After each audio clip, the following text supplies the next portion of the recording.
Hello everyone, my self JP Sunny और physics के इस वीडियो में आप सभी का स्वागत है। आज का जो हमारा टॉपिक है वो है mirror formula. Mirror formula basically हम फिजिक्स में ऑप्टिक्स में स्टडी करते हैं और ऑप्टिक्स जो होती है वो लाइट की स्टडी होती है। तो यहाँ पे भी हम इस मिरर फॉर्मूला को जो डिस्कस करते हैं लाइट रेज की हेल्प से ही इसको डिराइव करेंगे। ठीक है, बेसिकली मिरर फॉर्मूला जो होता है वो एक रिलेशन है आपके मिरर के फोकल लेंथ, किसी के साथ जो मिरर का पोल है और जो आपका ऑब्जेक्ट है उसके डिस्टेंस के बीच में, और जो आपका पोल है और इमेज जो बनने वाली इमेज है इस मिरर के थ्रू उसकी डिस्टेंस में बीच में। ठीक है, तो चलिए इस मिरर फॉर्मूले को डिराइव करते हैं। इसके लिए सबसे पहले हम एक कॉनकेव मिरर को कंसीडर करेंगे। तो ये हमारा कॉनकेव मिरर है जिसके हमने एक साइड यहाँ पे पॉलिश कर दी है। ठीक है, इस मिरर का जो ये पॉइंट है ये है P पॉइंट, जिसे हम पोल भी बोलते हैं, और ये इस मिरर का फोकस पॉइंट F है। इससे डबल डिस्टेंस पे आपका सेंटर ऑफ कर्वेचर C होता है। ठीक है, अब कॉनकेव मिरर से बनने वाली जो इमेजेस होती हैं वो रियल भी होती है और वर्चुअल भी होती है। तो यहाँ पे दोनों ही केस हैं आपके पास।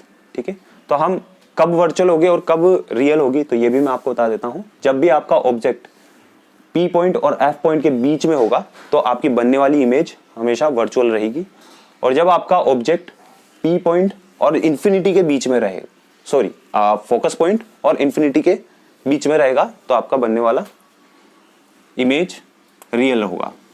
तो हमारे ऑब्जेक्ट को हम इस F पॉइंट के बियॉन्ड यहाँ पे प्लेस कर देते हैं। इसको नाम दे देता हूँ मैं A एंड B।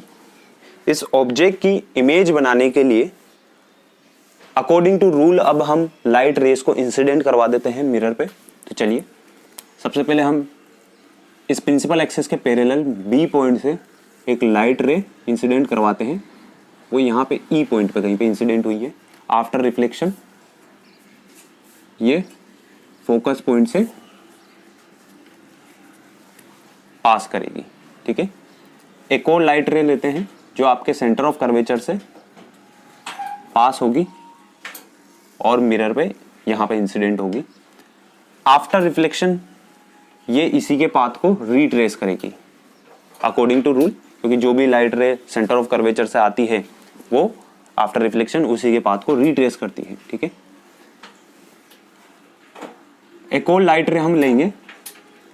ये लाइट रे आपके P पॉइंट पे पोल पे इंसिडेंट करवाते हैं, और जिस एंगल पे ये इंसिडेंट हुई है उसी एंगल पे इसका रिफ्लेक्शन हो जाता है। ठीक है, तो ये आफ्टर रिफ्लेक्शन इस पॉइंट से क्रॉस करेगी। ठीक है, तो यहाँ पे कहीं पे हमको हमारा इमेज का B डैश पॉइंट मिलेगा। ठीक है, अब आपका A डैश पॉइंट कहाँ पे होगा, इस B डैश के नीचे होगा या फिर ऊपर होगा, तो उसको भी चेक कर लेते हैं हम। A से जो आने वाली लाइट रे है, अगर मान के चलिए यहाँ से कोई लाइट रे जा रही है, सेंटर ऑफ कर्वेचर से पास हो रही है और P पॉइंट पे कहीं पे इंसिडेंट होगी, आफ्टर रिफ्लेक्शन क्योंकि ये सेंटर ऑफ कर्वेचर से आ रही है तो ये इसके पाथ को रीट्रेस करेगी। तो मतलब ये पॉइंट जो A डैश पॉइंट आएगा वो B के अबोव आएगा, B डैश पॉइंट के अबोव आएगा। तो यहाँ पे कहीं पे आपका A डैश पॉइंट होगा, इसको हम A डैश पॉइंट बोल देते हैं। ठीक है, तो ये हमारी इस ऑब्जेक्ट की इमेज है। फर्दर कैलकुलेशन के लिए अब यहाँ पे हम एक परपेंडिकुलर इस प्रिंसिपल एक्सिस पे डालते हैं। इसको नाम दे देते हैं हम EN। ठीक है, अब आपको यहाँ पे ट्राइंगल ऑब्जर्वेशन करने हैं। Triangle A dash B dash and F and triangle FEN।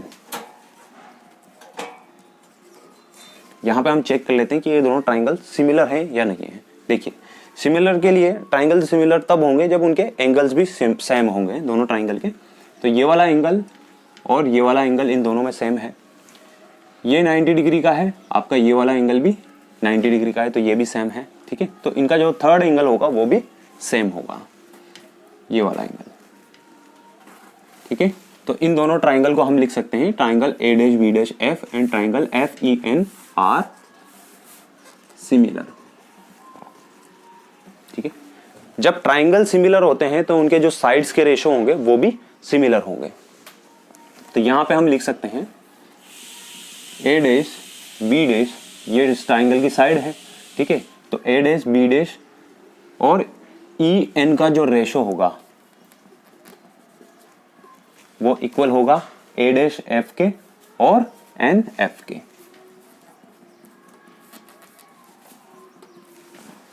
ठीक है, चलिए अब इसी को आप इस तरीके से भी लिख सकते हो, A dash B dash divided by ये जो आपका ई एन है परपेंडिकुलर है, ये किसके इक्वल है? आपका जो ऑब्जेक्ट है ए बी के। यहां पे भी लिख देते हैं ई एन इक्वल है आपका ए बी के।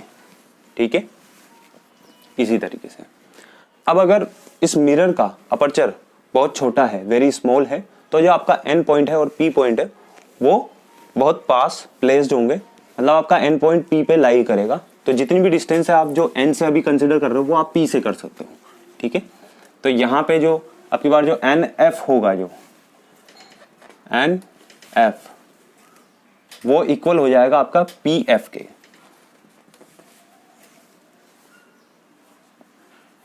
तो यहां पे लिख सकते हैं आपका A dash F divided by P F. ठीक है,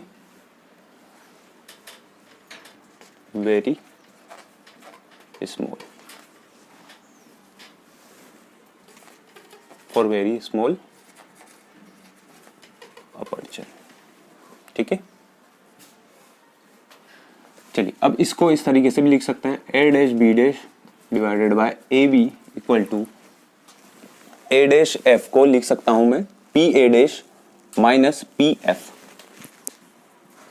P A dash minus P F. यहां पे भी लिख देते हैं कि जो आपका ए डैश एफ है वो है P A dash minus P F. ठीक है, डिवाइडेड बाय पी एफ, ये आपकी होगी इक्वेशन नंबर फर्स्ट। ठीक है, इसी डायग्राम में आप अब दूसरे ट्राइंगल को ऑब्जर्व करिए, triangle A B P and triangle A dash B dash P. ठीक है, तो अब इन दोनों ट्राइंगल में आप चेक करिए, ये वाला एंगल होगा 90 का, ठीक है, और ये वाला एंगल भी होगा आपका 90 का। ये इंसिडेंट एंगल है और ये रिफ्लेक्टेड एंगल है, तो ये दोनों भी इक्वल होंगे, तो इनका जो थर्ड एंगल होगा वो भी इक्वल होगा। तो ये वाला एंगल और आपका ये वाला एंगल, ये भी क्या होंगे? इक्वल होंगे। तो जब सारे एंगल इक्वल हैं तो इनको हम लिख सकते हैं कि triangle A B P and A dash B dash P are similar. जब ये दोनों ट्राइंगल सिमिलर हैं तो इनके जो साइड्स के रेशो होंगे वो भी सेम होंगे। तो लिख सकते हैं हम A dash B dash equal होगा आपका divided by A B, A dash B dash divided by A B, ये इक्वल होगा आपका P A dash divided by P ए।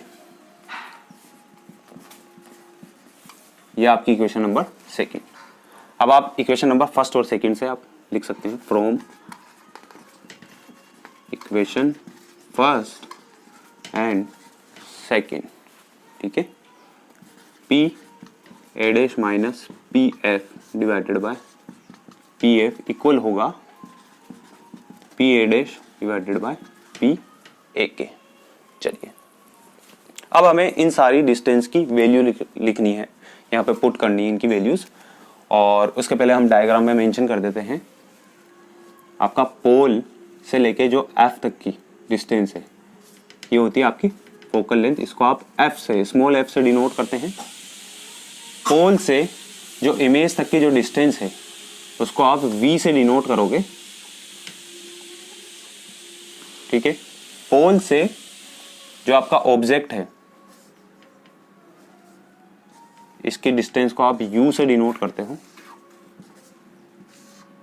ठीक है, पोल से जो आपका सेंटर ऑफ कर्वेचर है इसको आप कैपिटल R से डिनोट करते हो, रेडियस ऑफ कर्वेचर बोलते हैं। ठीक है, तो ये हमारी सारी डिस्टेंसेस है।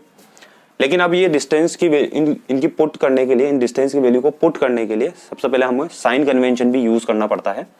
तो साइन कन्वेंशन के लिए आप सभी जानते ही होंगे कि जो पी पॉइंट है, मिरर का पी पॉइंट हमको ओरिजिन पे लेके जाना होता है कोऑर्डिनेट सिस्टम पे, और वहां से हम साइन कन्वेंशन यूज करते हैं जो भी डिस्टेंसेस होती है। ठीक है, तो यहाँ पे मैं सारी डिस्टेंस को लिख देता हूँ। एक तो है हमारे पास P A dash, P F, P A, P A dash pole से इमेज तक की डिस्टेंस, तो ये v हो गया। साइन कन्वेंशन के बाद ये हो जाएगा आपका माइनस के b। पोल से फोकस पॉइंट तक की डिस्टेंस, फोकल लेंथ होगी आपकी, इसको बोल देंगे हम माइनस के f, साइन कन्वेंशन यूज करने के बाद। ठीक है, पोल से ऑब्जेक्ट तक की डिस्टेंस को हमने u बोला, और ये भी इस तरफ है तो ये भी माइनस के u। ठीक है, साइन कन्वेंशन में सारी डिस्टेंस लेते थे ना, इस तरफ की डिस्टेंस आपकी नेगेटिव वैल्यूज आती है यहाँ पे, और इस तरफ की डिस्टेंस आपकी पॉजिटिव वैल्यू। ये इस साइड की डिस्टेंस जितनी भी है वो सब नेगेटिव और ये पॉजिटिव वैल्यू। ठीक है, चलिए तो यहाँ पे सारी वैल्यूज को पुट कर देता हूँ मैं। पी ए डैश होगा आपका माइनस के बी, माइनस पी एफ होगा आपका माइनस का एफ, पी एफ माइनस का एफ लिख दिया यहाँ पे आपने, equal P A dash minus का B divided by P A minus का यू। इसको सिंप्लीफाई करके लिख देते हैं v upon F minus 1 equal to v upon you. ठीक है, इस इक्वेशन को मैं डिवाइड कर देता हूं v से, तो मुझे मिलेगा 1 अपॉन एफ माइनस के 1 upon v equal to 1 upon you. ठीक है,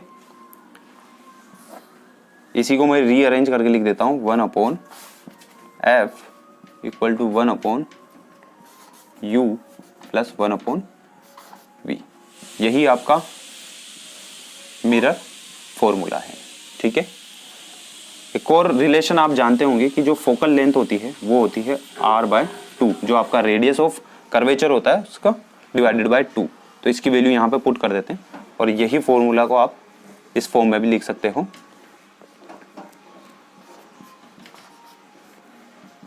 one upon u plus 1 upon v. ठीक है, इस f की वैल्यू को आपने यहाँ पे पुट कर दिया, और आप इस फॉर्मूले को इस तरीके से भी लिख सकते हैं। Thank you.